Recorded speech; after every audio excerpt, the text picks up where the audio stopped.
ஜெயபிரகாஷை பொறுத்த வரைக்கும் பார்த்தோம்னா தமிழக அரசியல், சினிமா, சமூகம் எல்லா விஷயங்கள்லையும் குடும்பங்களில் கலந்து பேசி தான் இந்த முடிவை இருவரும் பிரிவதுன்னு முடிவெடுத்திருக்கிறோம். இது என்னுடைய குடும்ப கல்யாணம், ப்ரைவசி வேணும். அதையும் மீறி மீடியா அங்கே போய் ஃபோட்டோகிராஃபரை வச்சு ஃபோட்டோ கிட்ட எடுத்து கலவரம் பண்ணுச்சு. இன்றைக்கி ஒரு நாளைக்கு 1,00,000 பேர் பிரேக்கப் பண்ணிட்டு போயிட்டுருக்காங்க. எல்லாம் செய்தியாகிறதில்ல. இவங்க ப்ராப்ளம்ங்கிறதுனால இது அந்தளவுக்கு டெக்னாலஜி சுருங்கிடுச்சு. ஸோ யூடியூபரில் பொறுத்த வரைக்கும் என்னென்ன, காலையில் இந்த செய்தி வரும் பொழுது ஒரு மாதிரி பேசுகிறாங்க. சினிமானா இப்படி தான் அப்படிங்கிறது சைந்தவிக்கும் தெரியும், ஜிவிபிரகாஷுக்கும் தெரியும். சார், நீங்கள் ஜிவிபிரகாஷ் பாட்டை விமர்சிங்க, அவர் நடிக்கிறத விமர்சிங்க, இல்லை நீ கால் ஷீட்டை கரெக்டாக மெயின்டைன் பண்ணலன்னு விமர்சிங்க. அதை விட்டுட்டு அவங்க விஜய் ஆண்டனி மனசு நொந்து நூலாகி போய் ஒரு அறிக்கை விட்டதுக்கு பின்னாடி இனிமேல் நாங்கள் இந்த மரண வீடுகளில் எந்த விதமான வீடியோ எடுக்க மாட்டோம்ட்டு அந்த சேனல் பகிரங்கமாக மன்னிப்பு கிடைச்சி.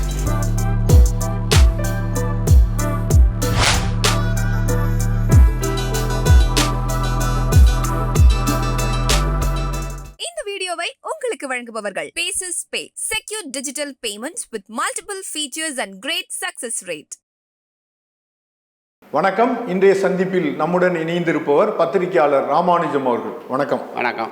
இப்போ நம்ம பேச போகிற சப்ஜெக்ட் சினிமா அப்டேட் கிடையாது, ஒரு மீடியா தொடர்பான ஒரு கேள்வி தான் உங்கள்கிட்ட முன்வைக்கலான்னு இருக்கேன். இப்போ இந்த ஜிவிபிரகாஷ், சைந்தவி அவங்களுடைய அந்த பிரிவு அவங்க அஃபீஷியலாக அனௌன்ஸ் பண்ணியிருக்காங்க. நான் எங்களுடைய தனிப்பட்ட காரணங்களுக்காக நாங்கள் 2 பேரும் எதிர்கால நலன் கருதி பிரிகிறோம் அப்படின்னு சொல்லி. இப்போ சமூக வலைதளங்களில் பார்த்தா எல்லாருமே அவங்கவுங்க ஒரு கருத்து, ஒரு கதையை கட்டி அதை பேசுகிறது மாதிரி இருக்குது. அதை ரொம்ப வருத்தப்பட்டு அவர் ட்விட்டரில் தகவல் போட்டிருக்காரு. இதுதான் தமிழரின் மாண்பா அப்படின்னு கேள்வி கேட்டிருக்காரு. இதை நீங்கள் எப்படி பார்க்குறீங்க? ஜெயபிரகாஷ் ட்விட்டரில் மட்டும் போல அதை அறிக்கையாகவே கொடுத்துருக்காரு. ஜெயபிரகாஷை பொறுத்த வரைக்கும் பார்த்தோம்னா தமிழக அரசியல், சினிமா, சமூகம் எல்லா விஷயங்கள்லையும் ஒரு திராவிட சிந்தனை கொண்ட அல்லது முற்போக்கு சிந்தனை கொண்ட பதிவுகளை வெளியிடுறவர், பேசக்கூடியவர். யார் என்னன்னு யோசிக்காமல் பேசுவார். மோடியை தான் எதுக்கிறோம் தெரியாமல் மோடிக்கு எதிராக ட்வீட் போடக்கூடிய கேரக்டர். ஸோ இந்தளவுக்கு மெச்சூரிட்டி இல்லை ஒரு இசையமைப்பாளர், நடிகர். 2 பேரும் காதலித்து தான் கல்யாணம் பண்ணிக்கிட்டாங்க ஸ்கூலில் இருந்து. ஸோ அவங்களுக்கு இடையில் ஏதோ ஒரு பிரச்சனை. ரொம்ப டீசெண்டாக சைந்தவின்னு சொல்லியிருக்க, ஜிவிபிரகாஷ்னு சொல்லியிருக்கார். 2 பேரும் உட்காந்து பேசி குடும்பங்களில் கலந்து பேசி தான் இந்த முடிவை இருவரும் பிரிவதுன்னு முடிவெடுத்திருக்கிறோம். மன நிம்மதிக்காக நான் போகிறேன் அப்படின்னு சைந்தவின்னு சொல்லியிருக்காங்க, ஜிவிபிரகாஷ். ஆனால் நம்ம இந்த புலனாய்ப்புகள் வழக்கமான இங்கே தமிழ்நாட்டில் ஊடகங்கள் தங்களுடைய அறத்தை இழந்து ரொம்ப காலமாச்சு.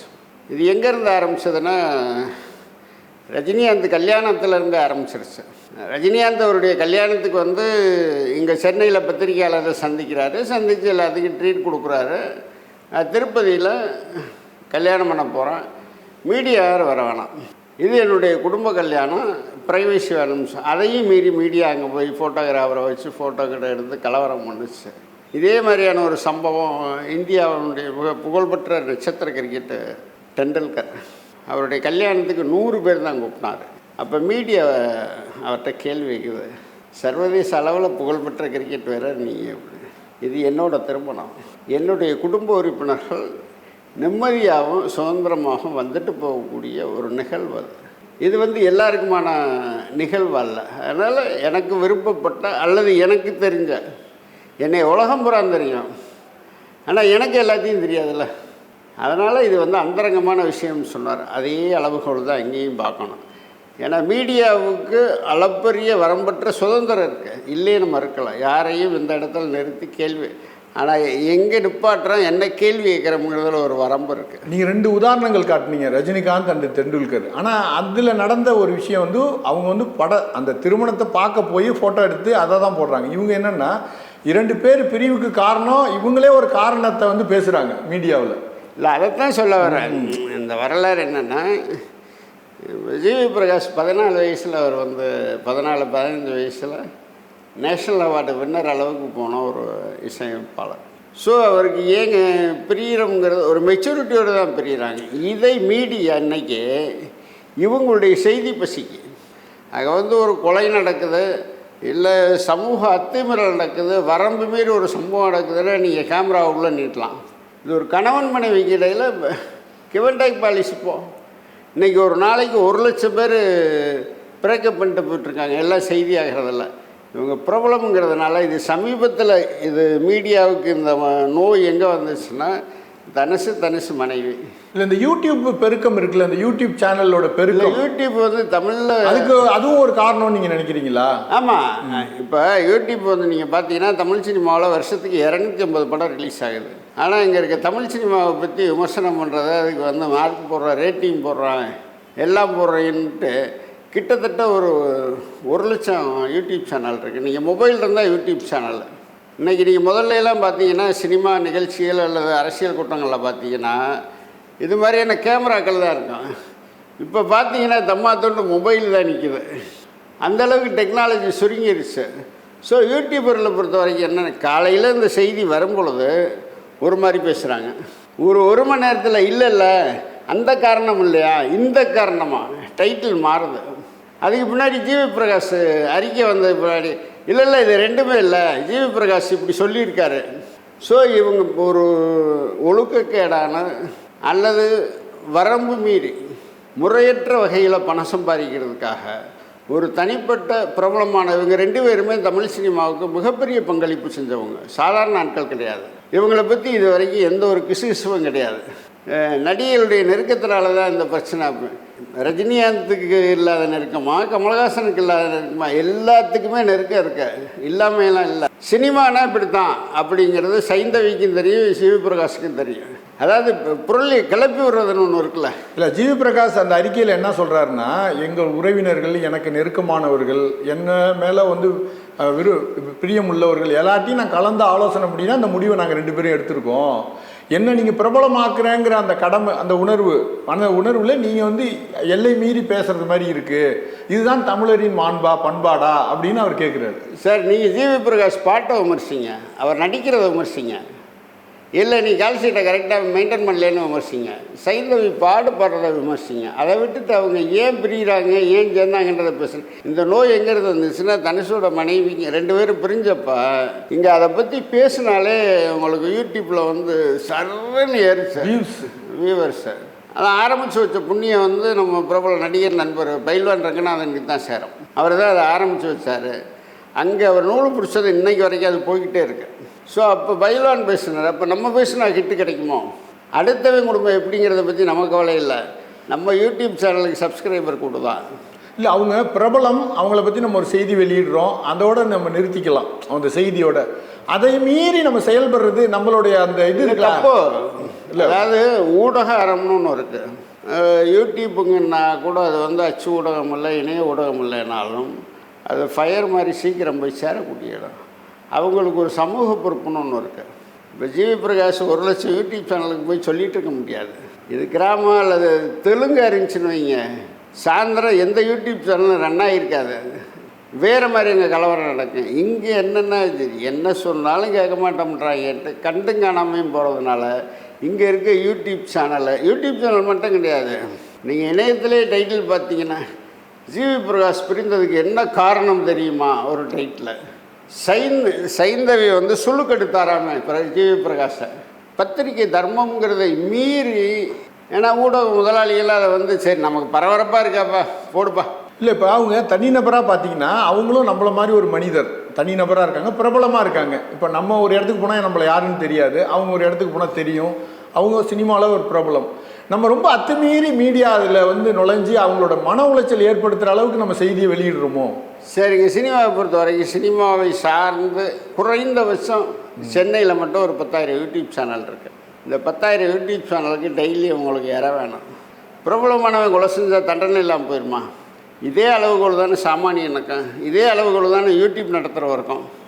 ஏன்னா இங்கே ஒரு சீரியஸாக இன்னும் யூடியூப் சேனலை கட்டுப்பாடு சமீபத்தில் நீதிமன்றம் சொல்லியிருந்துச்சு, யூடியூபர்களை கட்டுப்படுத்தணும், ஒழுங்குபடுத்தணும் அப்படின்ட்டு. தடிக்கு விழுந்தால் குடிசை தொழில் மாதிரி யூடியூப் சேனல் நடத்த விட்டதனுடைய விளைவு இதை வச்சு இப்போ ஜிவி பிரகாஷ் தப்பாக பேசாமல் இருக்கிறதுக்கு சாயந்தரம் வந்து என்னை கவனிச்சிரு, இதுவும் நடக்குது. இன்னொரு விஷயம் நான் கேட்கலான்னு நினைக்கிறேன், என்னென்னா நெகட்டிவான ஒரு டைட்டில் வச்சாதான் மக்கள் பார்க்குறாங்கங்கிற ஒரு அபிப்பிராயம் இருக்குது பொதுவாக. அதாவது பேசுகிறது பேசிகிட்டு இருக்காங்க, நெகட்டிவாக பேசுகிறது அந்தரங்க. ஆனால் இதை பார்க்குறதுக்கு தமிழ்நாடு பூரா ஒரு வக்கரம் முடிச்ச ஒரு கூட்டம் இருக்குது பாருங்கள். ஜிவி பிரகாஷுக்கும் சைந்தவிக்கு என்ன பிரச்சனையாக இருக்கும், அது மாதிரியான வக்கிரமான ஒரு கூட்டம் தமிழ்நாட்டில் இருக்குது. ஆனால் அதை வளர்த்ததுக்கு மிகப்பெரிய பங்கு இந்த யூடியூப்பர்களுக்கு தான் உண்டு. இதுக்கு போனால் நக்கல் ஏண்டி இருக்குது, இதுக்கு போனால் அரசியல் இருக்கான். நீங்கள் அரசியல் இருக்காம விட சினிமா சம்மந்தப்பட்ட இந்த கிசு பேசுகிறதுக்கு சப்ஸ்கிரைபர் தான் ஜாஸ்தியாக இருக்குது, அதிக நேரம் பார்க்குறான். ஸோ அப்படிப்பட்ட மனோநிலை கொண்ட ஒரு கூட்டத்தை இந்த யூடியூப் வளர்த்துட்ருக்கு. இது இந்த சமூகத்துக்கு மிகப்பெரிய கேடு விளைவிக்கும் எதிர்காலம். அதே மாதிரி ஒரு மரணம் நடக்குதுன்னு வச்சுங்க, ஒரு எதிர்பாராத மரணம், பிரபலங்களோட மரணம், இவங்க அத்துமீறி உள்ளர போய் இருக்கிறது. சில பேர் இப்போ இந்த உமா ரமணன் அவங்க கணவரே வந்து அவர் போட்டிருந்தார், யாரும் இங்கே வர வேண்டாம், யாரும் எங்கள் வீட்டுக்கு மீடியா வந்து வர வேண்டானே ஒரு அறிவிப்பு பண்ணுற அளவுக்கு. காரணம் என்னென்னா, ஏற்கனவே விஜய் ஆண்டனி பொண்ணு தற்கொலை பண்ணிக்கிட்டப்ப அதை கவரேஜுக்கு போன ஒரு பிரபலமான யூடியூப் சேனல் வீட்டு பெட்ரூம் வரைக்கும் கேமராவை கொண்டு போயிடுச்சு.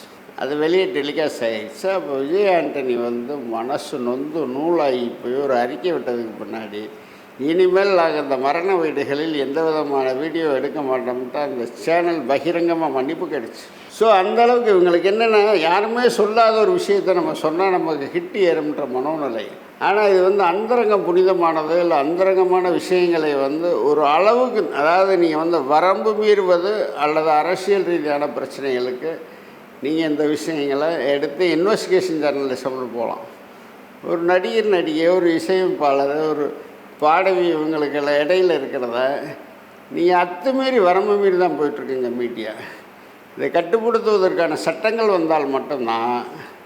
ஏன்னா தடி எடுத்தவங்களாம் தண்டக்காரி மாதிரி மொபைல் வச்சுருக்கிறாலாம் யூடியூபர்னு வந்தாச்சுன்னா இல்லை, நமக்கு நாமே இப்போ ஒரு யூடியூபர் நடத்துகிறவங்க அல்லாட்டி ஒரு மீடியா, அவங்களுக்குள்ளே ஒரு சின்ன கட்டுப்பாடு, இதை நம்ம பண்ணலாம், இதை பண்ணக்கூடாதுன்னு ஒரு விதிமுறைகள் மாதிரி இருந்தால் தான் இதை தவிர்க்க முடியும். இல்லை இங்கே சுய கட்டுப்பாடுங்கிறது வந்து ஒரு குறிப்பிட்ட பீரியடில் இருந்துச்சு. ஒரு 25 வருடத்துங்களுக்கு முன்னுக்கு ஊடகங்களில் இருந்துச்சு. இதைத்தான் எழுதுனா இதுதான் மக்களுக்கு சொல்லணும் அப்படிங்கிறதுல. ஏன்னா பத்திரிகை என்பது வந்து ஒரு ஆசிரியர் மாதிரி இந்த சமூகத்துக்கு நல்ல விஷயங்களை மட்டும்தான் சொல்லணும், தப்பான விஷயங்களை எப்படி அதை கிரிட்டிசம் பண்ணவும் போகணும். அந்த மரபு அந்த வழக்கெல்லாம் ஒளிஞ்சு போய் இன்றைக்கி ஷார்ட் ஃபார்முக்கு வந்தாச்சு. 4 வரி 7 வரி 5 வரியில் ஒரு செய்தியை சுருங்க சொல்லி புரிய வைக்கிறதுன்றதுக்கு வந்தாச்சு. அப்போ இவங்களுக்கு கிடைக்கக்கூடிய தலைப்புகள்லாம் பார்த்தீங்கன்னா தமிழில் சிதைக்கிற மாதிரி கர்ணகூடூரமாக தான் இருக்குது. ஸோ இது வந்து சமூக பொறுப்புங்கிறது ஊடகங்களுக்கு இருக்கணும். ஆனால் யார் அதை செய்கிறதுங்கிறதா, பூனைக்கு யார் மணி கட்டுறதுங்கிறதா இங்கே பிரச்சனையாக இருக்குது. இப்போ வந்து இந்த ஜிவி பிரகாஷ் சைந்தவின்னு இல்லை, அப்புறம் தனுஷ் ஐஸ்வர்யா, இன்னும் நீங்கள் சொன்ன மாதிரி ரஜினிகாந்த் திருமணத்திலேயே இது தொடங்கிட்டு, இந்த அத்துமீறல்களில் வந்து எப்போ இந்த மாதிரி செய்தியில் நம்ம என்ன மாதிரி ஒரு கட்டுப்பாடாக இருக்கும்னு நீங்கள் நினைக்கிறீங்க? இந்த சமூகம் மேம்படும் பொழுது இது அடுத்தவங்க பிரச்சனை, இதை நம்ம மூக்க நுழைக்கக்கூடாது. ஏன்னா இன்றைக்கி வந்து பிரேக்கப்புங்கிறது சர்வசாதாரண அன்றாட டீ குடிக்கிற மாதிரி மாறிடுச்சு. இந்த செலிபிரிட்டிய பிரச்சனை தான் இன்றைக்கி இந்த யூடியூபர்களுக்கு இதை பார்க்கக்கூடிய மனோநிலை இன்றைக்கி இருக்கக்கூடிய பொது சமூகம் விட்டுருச்சுன்னு வைங்க, இந்த யூடியூப்பில் இந்த பஞ்சாயத்தே வராது. அதனால் இங்கே மாற்றம் என்பது மக்கள்கிட்ட இருந்து வரணுமே ஒழிய யூடியூபர்கள்ட்ட இருந்து வராது. நன்றி, வணக்கம். இந்த வீடியோ உங்களுக்கு பிடிச்சிருந்தா லைக் பண்ணுங்க, ஷேர் பண்ணுங்க, கமெண்ட் பண்ணுங்க. மறக்காம OH சினிமா சேனலுக்கு சப்ஸ்கிரைப் பண்ணுங்க.